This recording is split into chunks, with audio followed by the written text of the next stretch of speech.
الموضوع بدأ من وانا صغير. كنت بتحب بنت وانت صغير؟ والموضوع علق معايا، انا قلت يومين وهنسى، واليوم عدى 2 عدى 3 وبقوا 8 سنين.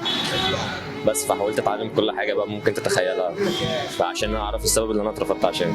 لما وعيت على الدنيا وعرفت يعني ايه حب اترفضت، فانا بحاول بقالي 8 سنين بحاول اتعافى من حاجه معينه، بس انا عمري ما ارتبطت.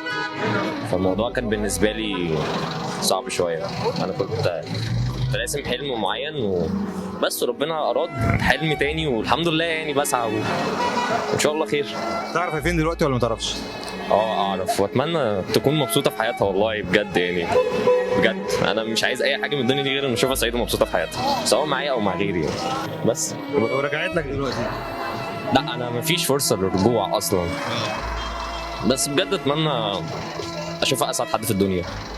بس لسه فاكرها؟ يعني بص، ما بيحب حد ما بيعرفش